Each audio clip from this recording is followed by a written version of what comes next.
Hi, this is Randy Finney with Right Side of the Chart, and today is Tuesday, December 31st, 2019. I want to start off by just wishing everybody a Happy New Year. Again, happy holidays to everybody out there. We have just about 2.5 hours to go in the trading session, last trading session of the year. Markets, of course, are closed tomorrow for New Year's Day, and as I don't expect a lot of fireworks, in the last couple hours, most people are off today or cutting out early, and I'm going to do the same. So I'm going to do a quick wrap-up video here. Any big surprises, even then I wouldn't take anything big that happens into the close. I wouldn't put much of a weighting on it. You can year-end positions, shuffling, that kind of stuff. So let's not try to read too much into anything if we do happen to get the markets wake up today. So far they've been asleep most of the day. I'll just cover some levels to watch to pick up as we pick up trading on Thursday when trading resumes. All right, so QQQ, here's the Qs. Broke down yesterday. First sell signal we've had, first decent sell signal, I should say. And again, it's a near-term signal. We're only on 60-minute charts. No breakdowns on the daily. Let me repeat, no breakdowns on the daily time frame, weekly. But we do have, like I said, the closest thing to a decent sell signal in weeks, if not months now. Really, actually, back there about a month ago, we had a decent one there for a little pullback trade. But that's it. We bear flagged. We broke down late in the day, late in the session. We started down this morning, but right after the open, they bid it back up. And what happened is, if you recall, 211.42 was support that we hit yesterday when we started flagging. We hit it again today. Look at that, another perfect tag, 60-minute candle body right on top of there. And so that is it. That's basically it. So the flags didn't play out. At least not yet, at least not for an impulsive move down. Ideally, that's what you want to see. So we're not going up today. We're down as I do the video. It's down 0.12% on QQQ, and that's it. We're holding support. So, my expectation's the same. I do think this support, based on the scope of this pattern, everything else, I think that support will be broken. And again, that's probably going to take until later this week, maybe even next week, when trading kicks off in the new year, to get down to these targets there. I still favor that. If we go up, there's kind of a lot of air between where we're at now and a back test of that trend line. If it were to happen, actually should be right there. There's the trend line. So that would be about 1.5% if it was a strong up. Let's just say New Year's Day, we get a New Year's Day rally, 1.5%. But likewise on the downside, we can go down about 1.125, so about 1.4, almost the same amount to that next target there. So let's just wait and see what happens. Again, support broken, should bring us down pretty quickly to the 209.11, and I still favor minimum a backfill of that gap down there at about 207.46. So that's it. And SPY, similar story. We had the flags there, the breakdown back test. Remember, SPY broke down before QQQ, at least the way I've had these trend lines drawn. And flag there, broke down, but we're not seeing impulsive fall through to the downside. We are down today, but effectively a flat day, down 0.09%. And SPY is pretty much pushing up against that 320.92 resistance. But again, flat day, let's not read too much into it. I just want to go over the levels, what to watch for later this week and possibly in the next week. IWM, 2 tags in my first target so far, 164.84, a couple tags there, 3 60-minute candles on it, and it's above it right now. One thing to note too, and this is something to watch going forward, the PPO on just about all these index ETFs, I use this signal line, the 9 EMA, the white line, is a trend indicator. It usually does a pretty good job. There are some whipsaws every now and then like that one, but for the most part, when that white line is above the 9 EMA, you have the near-term trend is bullish, and it also acts as support when tested from above and resistance when tested from below. So a little work to firm up the bearish case. In bottom line, if we broke these supports and hit the next targets, we would get that, and then that could open the door for more downside because it would flip this 60-minute near-term trend indicator from bullish, where it's still at now, and you can see the PPO turning back up there. It would flip it from bullish to bearish. So it's anybody's game as we head into the new year. You can see the same thing here on SPY. Look at the PPO right about there, the white line. Again, I use the white line, the signal line, because it's the last of the two to cross, and that helps to filter out whipsaw signals. You can see there's a good example right here. Blue line crossed, but the white line bounced right off the zero line there. And so this is where the the next 2 or 3% or even less, maybe 1% or so, will either get a bounce off this level, keep the trend intact, or cross down below, and you'll flip at least that one trend indicator to bearish and open the door to some of those downside targets there on SPY. We'll look at futures real quick. ES.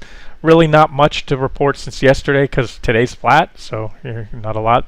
We're down below that 32.24 support. We've kind of danced through it, but we are below it on ES, the S&P 500 futures.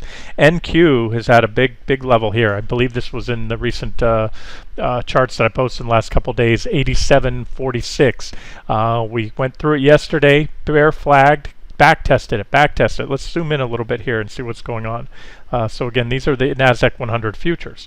So you've had multiple failures. This is yesterday into the close here. We went up last night. NQ kept testing it all night in the early hours, and again this morning had a rejection off that level, but came in and pretty much effectively hit the recent reaction low. That's the level we need. You always want to look at these previous reaction lows, and so far the buyer stepped in there. That was this morning.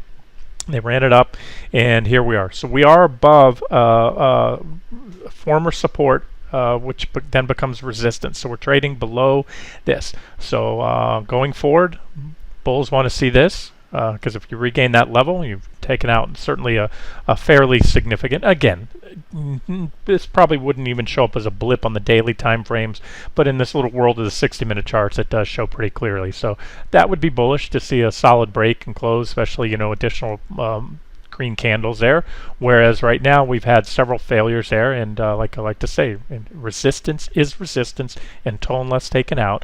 The trend indicators on the futures, now that's bearish. Your futures are going to be a little bit different. You trade around the clock here, and you can see that we're solidly in bearish territory on that PPO, the signal line, just like we were back here. That's when we were in correction mode there, and for the most part, other than this little whipsaw, it's done a pretty good job of staying right above that zero line and acting as support when tested from above.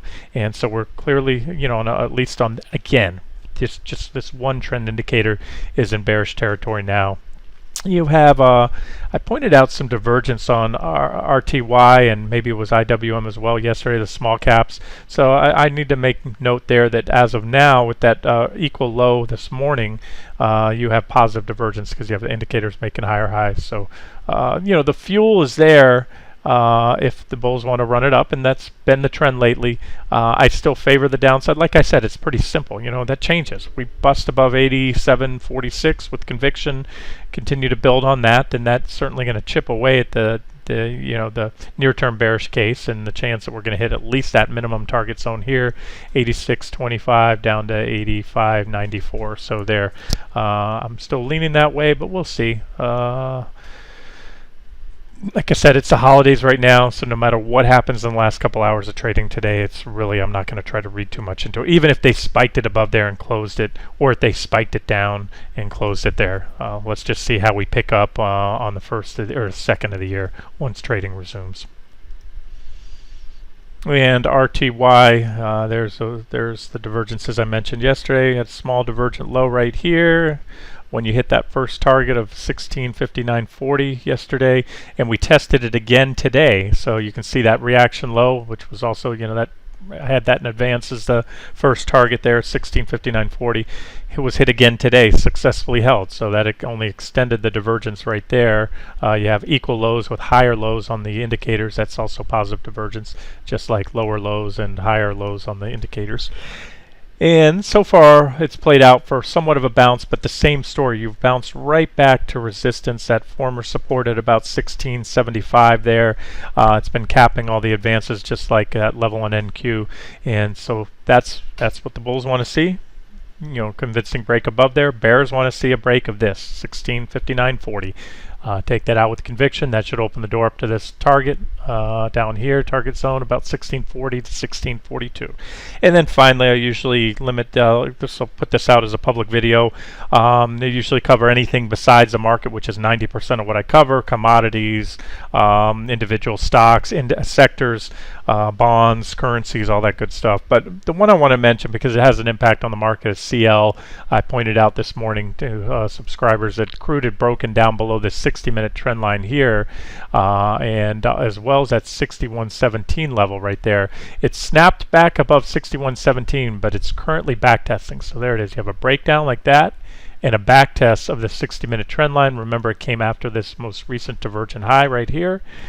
This divergence here has been building, and now where this would have an impact is crude and the stock market's been highly correlated recently, based on economic growth expectations.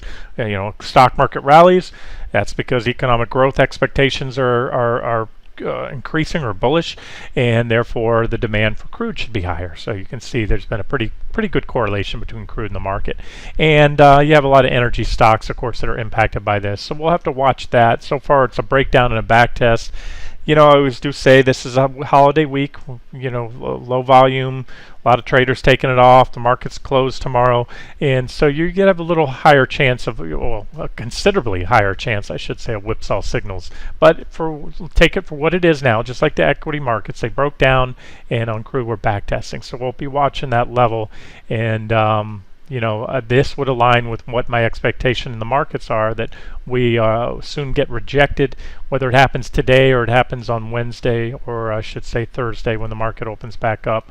I'm not sure how crude futures are trading over the holidays, what the hours are, but we'll watch that. And then have those targets down there, and a potential target. We haven't visited this trend line in a while, so these are potential targets. And if this were to play out, then that would almost certainly coincide with a drop in the stock market as well. So of course the trend is up right now without any. You have I should say, we do have a minor sell signal, near-term sell signal there, but other than that, the trend has been bullish for a while here, walking up that trend line in crude, and then this increasingly steeper trend line here with that divergent high. So these are the things I'm watching next week, among others, or later this week. And again, I'm going to shut down early. No reason to sit here and stare at the screens for another 2 hours on a day where most everybody else is gone. So, and as I said, even if we had some buying or selling into the close, I wouldn't read too much into it, because again, the last calendar day of the year, position squaring, window dressing, all that kind of good stuff. So really take everything you see today with a grain of salt, and we'll pick it up again on Thursday. All right, once again, Happy New Year to everybody. This has been Randy Finney with Right Side of the Chart.